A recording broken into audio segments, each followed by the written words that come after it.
आज मस्त झणझणीत वाव माशाचं कालवण करणार आहोत। याला वाव, वाम असेही म्हणतात। तुमच्याकडे काय म्हणतात हे नक्की मला कमेंट करून सांगा।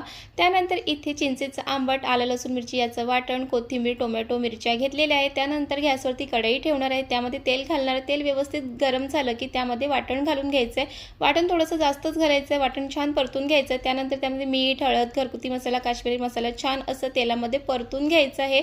मसाल्याचा छान वास आला की मग त्यामध्ये वाम माशाचं तुकडे, टोमॅटो, मिरच्या हे सर्व टाकून घ्यायचं आणि छान मसाल्यामध्ये मिक्स करून घ्यायचं आणि त्यानंतर मग चिंचेचं आंबट घालायचं आहे। चिंचेचं आंबट नसेल तर कोकम आगळसुद्धा घालू शकतात आणि त्यानंतर झाकण झाकून छान अशी उकळ काढून घ्यायची आहे आणि त्यानंतर कालवणामध्ये जितका रस्सा पाहिजे त्याप्रमाणे पाणी टाकून घ्या, एक उकळ काढून घ्या आणि त्यानंतर मग वरून गरम मसाला घाला आणि भरपूर अशी हिरवी कोथिंबीर घाला आणि मग झटपट असं हे कालवण बनवून तयार झालेलं आहे।